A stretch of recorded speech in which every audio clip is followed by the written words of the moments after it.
Sua gravação começará em breve. Ok.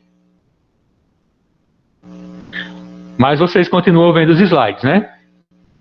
Sim. Sim. Ok. Então, eucariontes, todas as plantas são eucariontes, possuem células com núcleo definido. Todas as plantas são pluricelulares, quer dizer isso, que elas são pluricelulares. Elas possuem muitas células, e essas células são capazes de formar tipos diferentes de tecidos. Não são células iguais. Porque a gente tem, por exemplo, os seres multicelulares. Os multicelulares, eles possuem muitas células, porém essas células são todas iguais. Elas não são capazes de formar tipos diferentes de tecido. Já as plantas não, elas são pluricelulares, conseguem formar tipos diferentes de tecido.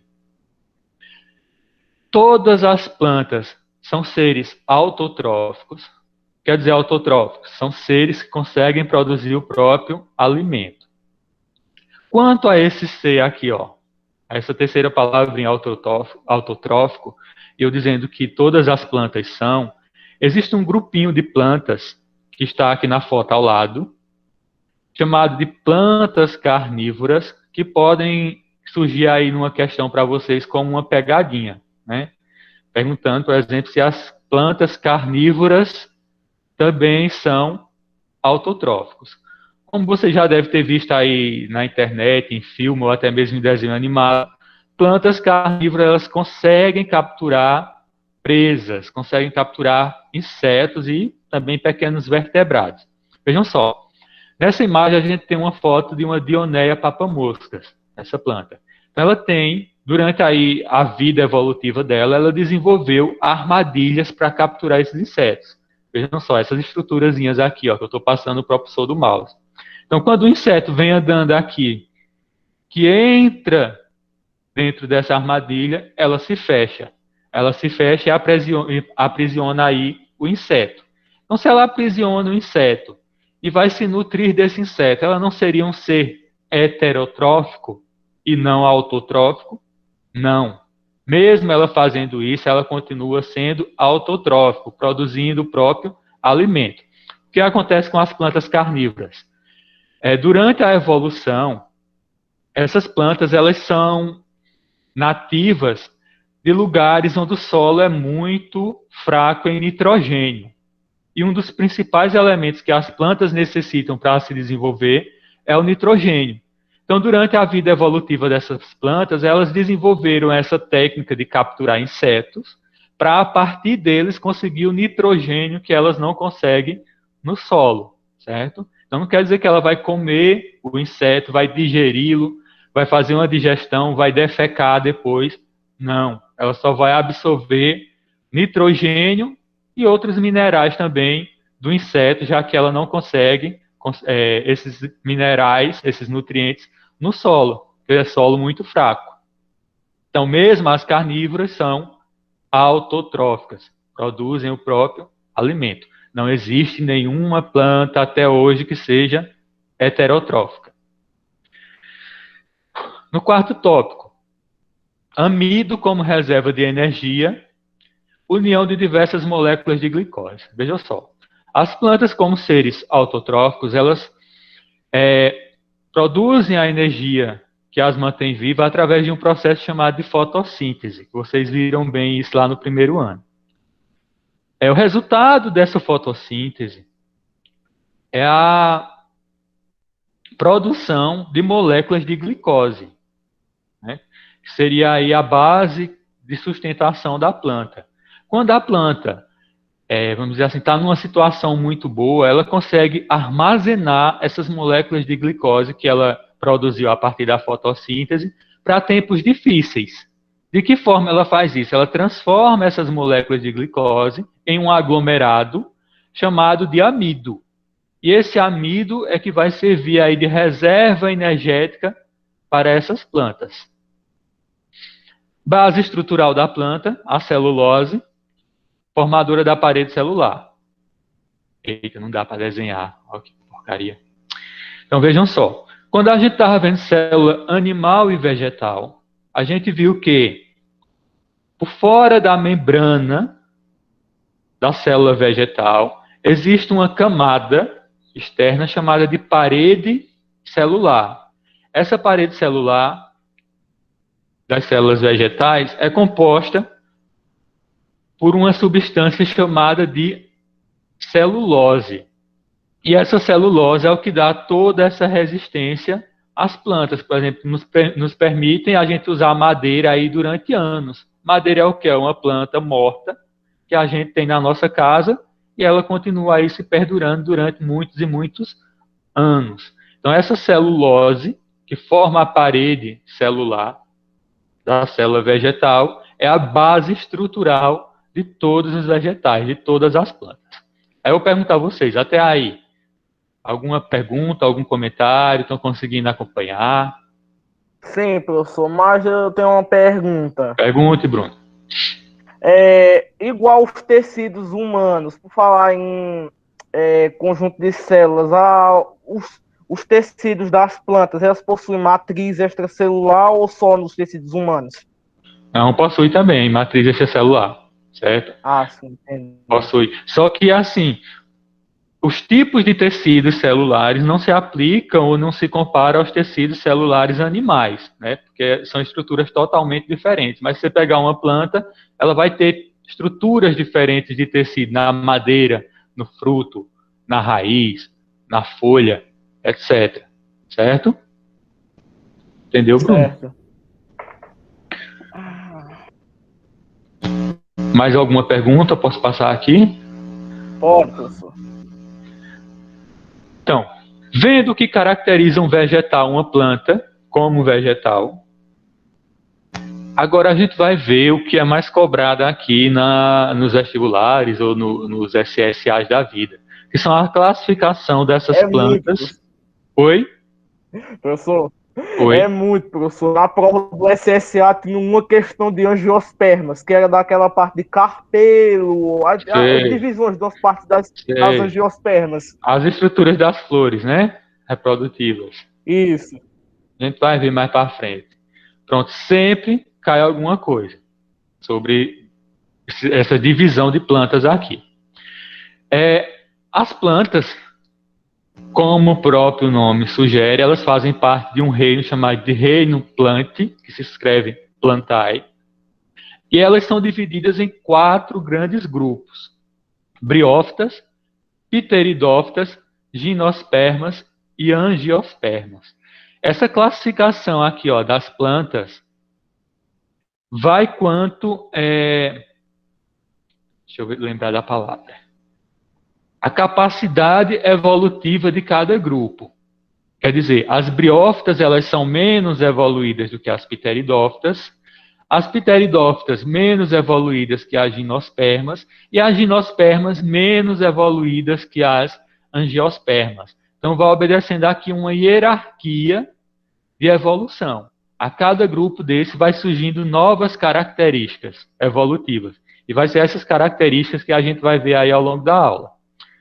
Vejam só, as briófitas, elas são plantas representadas por 3 tipos principais, são os musgos, as hepáticas, e antocéros. São os 3 tipos de plantas que representam aí as briófitas. As pteridófitas são as samambaias e as avencas. As gimnospermas são todas aquelas plantas chamadas popularmente de pinheiros, tipo aquelas arvorezinhas de Natal, que vocês conhecem bem. E as angiospermas são todas as plantas com flores e frutos. Aí aqui ao lado a gente tem uma imagem mostrando aqui uma briófita, uma pteridófita, uma gimnosperma e uma angiosperma. Essa classificação aqui em chaves de embriófitas, traqueófitas e plantas com sementes, quando a gente terminar e ver cada uma das características de cada grupo, a gente volta e eu falo um pouquinho sobre essa segunda classificação aqui dessa imagem. Certo? Perguntas até aí? Não. Pronto. Começando aqui pelas briófitas. Se liguem nisso que eu vou mostrar para vocês. Abaixo das características das briófitas, a gente já tem aqui entre parênteses, ó, avascular. Isso vai ser a principal característica das briófitas, avascular, e depois a gente vai entender o que significa esse negócio de avascular. O que são as briófitas? São plantas avasculares. Quando eu digo que elas são avasculares, elas não possuem um sistema condutor de seiva. Não é tipo, por exemplo, a mangueira que tem na sua casa, que retira os nutrientes lá do solo e envia através de canais para as folhas, para os frutos, para as folhas. Não é assim. No caso das briófitas, não há esse sistema condutor de seiva. Cada célula dela se nutre independentemente. Minha gente, é tão ruim, não dá para desenhar. Então, vocês imaginem um grupo de células e na briófita, cada célula vai se nutrir, vai fazer seu próprio metabolismo independente. Não há um sistema condutor de seiva transportando essa energia pela planta, da raiz para as folhas, da folha para o caule, etc. Tamanho reduzido. As briófitas são plantas de tamanho reduzido. Os maiores exemplares de briófitas que existem não chegam a 10 centímetros de comprimento. Então, elas são muito, muito pequenas. São epífitas. O que quer dizer se são epífitas? Não são plantas que possuem sistema radicular, sistema de raízes absorvedor de nutrientes e água. As raízes dessas plantas, elas têm apenas a função de segurar ela no canto, mas não tem função de nutri-la, de absorver. E essas plantas são chamadas de epífitas. Porém, se liga nisso que eu vou dizer. Esse termo aqui, ó, epífitas, quando eu digo que as briófitas são epífitas, todas elas serão epífitas. Porém, nem toda epífita será uma briófita, porque também vai existir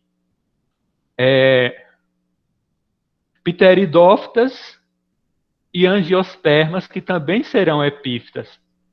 Também não utilizarão as raízes para se nutrir. Certo? Quando eu digo assim, ó, toda briófita é epífita, mas toda epífita não é uma briófita. Certo? Porque também existem angiospermas e pteridófitas que são epífitas. Essas briófitas, elas serão constituídas de 3 estruturas básicas: rizóides, cauloides e filídeos. Ou seja, elas são tão primitivas que elas ainda não podem ser consideradas com folhas, caule e raízes. Essas estruturas nas briófitas serão chamadas de filóides, cauloides e rizóides, não folhas, caules e raízes como nos demais grupos. A reprodução dessas plantas é sexuada e assexuada. Sexuada e assexuada. Todo mundo já deveria saber. Professor, Oi, Bruno. Professor, tem uma pergunta no chat. Eu não consigo ver o chat, viu, minha gente? eu vou Eu ler tô com para a o tela senhor. aberta. Sim, ok, por favor. Ela colocou assim: as plantas carnívoras só se reproduzem através das flores. Pode existir outro meio de reprodução ou só se reproduzem através das flores? As carnívoras, não, vai existir plantas carnívoras que se reproduzem de forma sexuada e assexuada. Assexuada através de flores, já que as plantas carnívoras são angiospermas, mas também se reproduzem de forma assexuada através de brotamento ou de fragmentação. Essas plantas podem emitir um broto e formar uma nova, ou pode-se tirar um pedaço dela, plantar em outro lugar e virar uma nova planta. Tá certo, obrigada, Genival. Foi eu que perguntei. Nada, Marisa. Olha, aí continuando aqui, a reprodução dessas briófitas pode ser sexuada e assexuada. Já era para estar bem nítido aí na mente de todo mundo o que diferencia uma reprodução sexuada de uma assexuada. Mas eu vou refrescar aí a memória de vocês. Na reprodução sexuada vai acontecer a presença de gametas, né? Gameta masculino e gameta feminino. Na assexuada, não há gametas. O indivíduo se reproduz sozinho, formando cópias de si mesmo. Então, essas briófitas miudinhas, elas se reproduzem das duas formas. Na forma assexuada, elas produzem gametófitos e não gametas, porque gametas são referentes a animais, né? Gametas, óvulo e espermatozoide. Quando a gente fala de plantas, a gente fala de gametófitos, oosfera e anterozoide. São os gametófitos das plantas.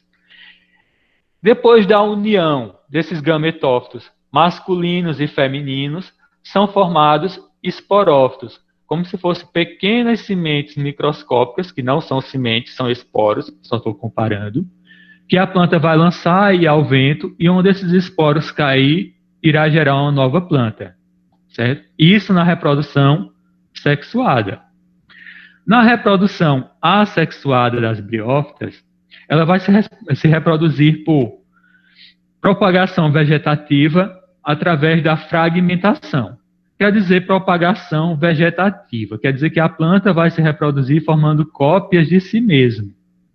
De que forma? Se fragmentando. Quebra-se um pedaço dessa briófita, aquele pedacinho cai ali no lugar e ele consegue gerar uma planta geneticamente igual à que deu origem a ela, porque é uma reprodução assexuada. Até aí, alguma pergunta quanto a isso? Não. Professor. Oi? Os esporófitos é o que mesmo? Os esporófitos são depois que acontece a junção dos gametófitos, masculino e feminino, como se fosse uma fecundação que acontece com os animais, certo? Se une o gameta masculino com o gameta feminino e forma um esporo chamado de esporófito. E esse esporófito é o que vai gerar a nova planta. Como se fosse uma semente, mas não pode ser chamada de semente, porque briófitas ainda não possuem sementes, possuem esporos. Entendi.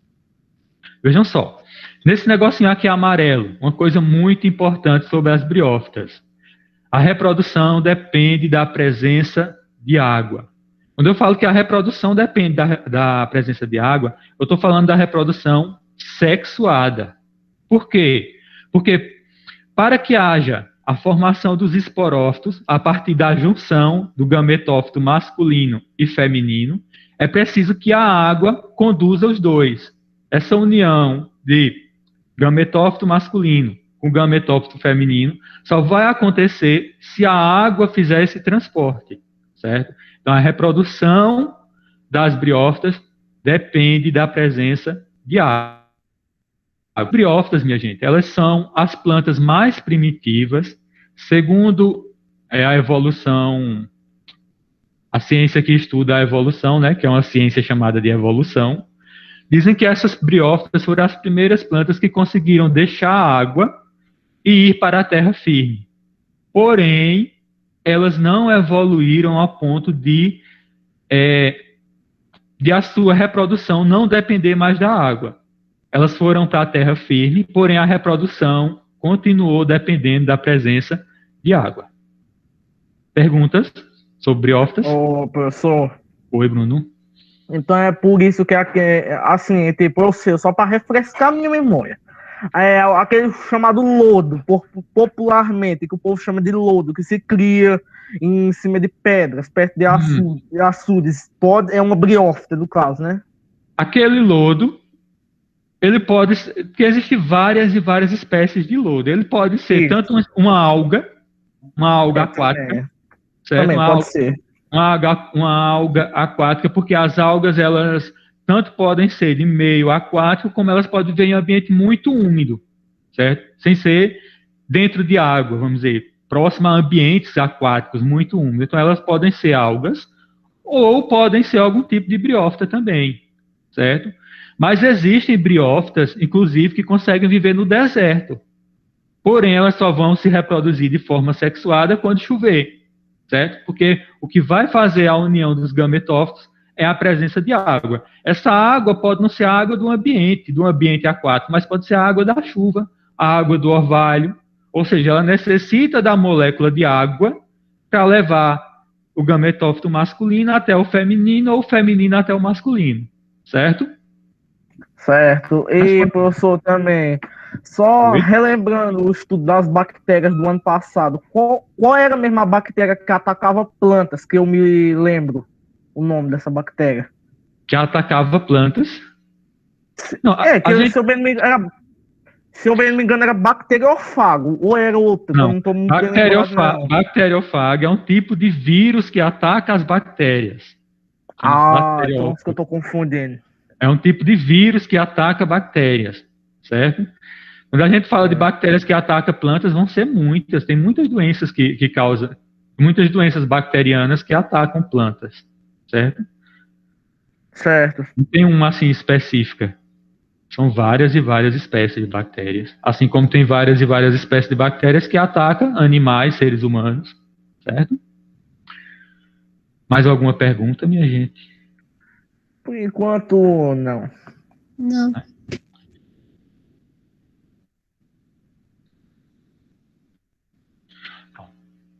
Depois das características das briófitas, vamos para as características das pteridófitas. Lembrando que as pteridófitas são um passo mais evoluídos do que as briófitas, certo? Características das pteridófitas. A primeira grande diferença aqui em vermelho, ó, são plantas vasculares, enquanto que as briófitas eram avasculares. Elas não tinham um sistema condutor de seiva. Já as pteridófitas, elas evoluíram e conseguiram desenvolver um sistema condutor de seiva. O que é esse sistema condutor de seiva? Uma rede de vasos, de canais, que levam os nutrientes por toda a planta. Ou seja, a planta consegue, por exemplo, sugar a água através das raízes e essa água chegar até a última folha dela, certo? Através desse sistema de vasos, desse sistema vascular. Então, a primeira coisa para colocar aí na cabeça: pteridófitas são plantas vasculares, são o primeiro grupo de plantas onde se desenvolveu o sistema vascular.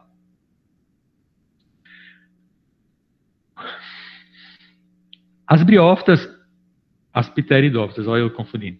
As pteridófitas, elas são, em sua grande maioria, de ambientes úmidos. Não existem pteridófitas em ambientes desérticos ou com pouca água, certo? Elas são mais de matas fechadas, cursos de rios, etc. Quase todo mundo já deve ter visto uma pteridófita em casa, ou na casa da avó, que hoje em dia as pessoas não cultivam mais planta, parece que tem preguiça de botar água. Essas pteridófitas são aquelas chamadas samambaias ou avencas, que as avós ou as mães gostam de cultivar em caqueiras penduradas. Inclusive lá na escola tem algumas espécies de pteridófitas. Essas pteridófitas, ao contrário das briófitas, elas já vão existir em vários tamanhos, desde pteridófitas pequenas, com poucos centímetros, até pteridófitas grandes, com metros de altura. Tem uma samambaia chamada samambaia gigante da ilha de Java, que ela consegue passar aí dos 8 metros de comprimento. Aí, se vocês observarem, as briófitas eram pequenininhas. As pteridófitas já são de tamanhos variados. Por que ela conseguiu crescer? Por que ela conseguiu se desenvolver? Graças a esse sistema vascular. Como elas desenvolveram um sistema vascular, elas conseguiram aumentar de tamanho, conseguiram crescer, enquanto que as briófitas ficaram pequenininhas, por não possuir o sistema vascular. A constituição das pteridófitas, elas são constituídas de raízes, caule e demais plantas que a gente conhece.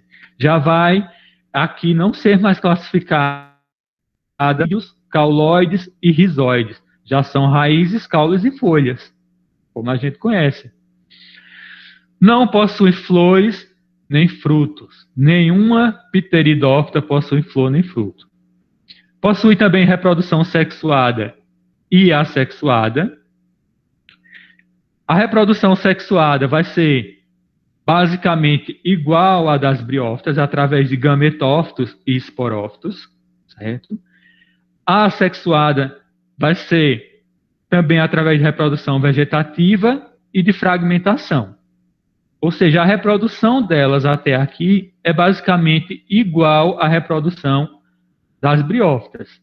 A reprodução depende da presença de água. Ou seja, a reprodução sexuada das pteridófitas, assim como as briófitas, elas também dependem da presença de água para que junte-se o gameta masculino e o gameta feminino.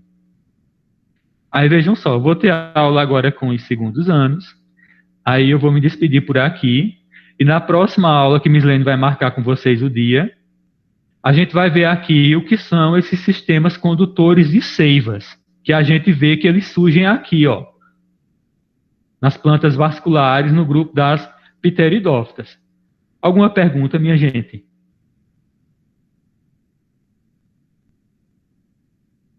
Não.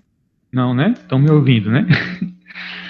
Pronto, então tchau. Antes de vocês saírem, coloque aí o nome de vocês e a turma em um comentário, que fica mais fácil do que eu ir olhar em cada atividade. Tá certo? Para eu fazer a chamada depois, por favor. Tá bom?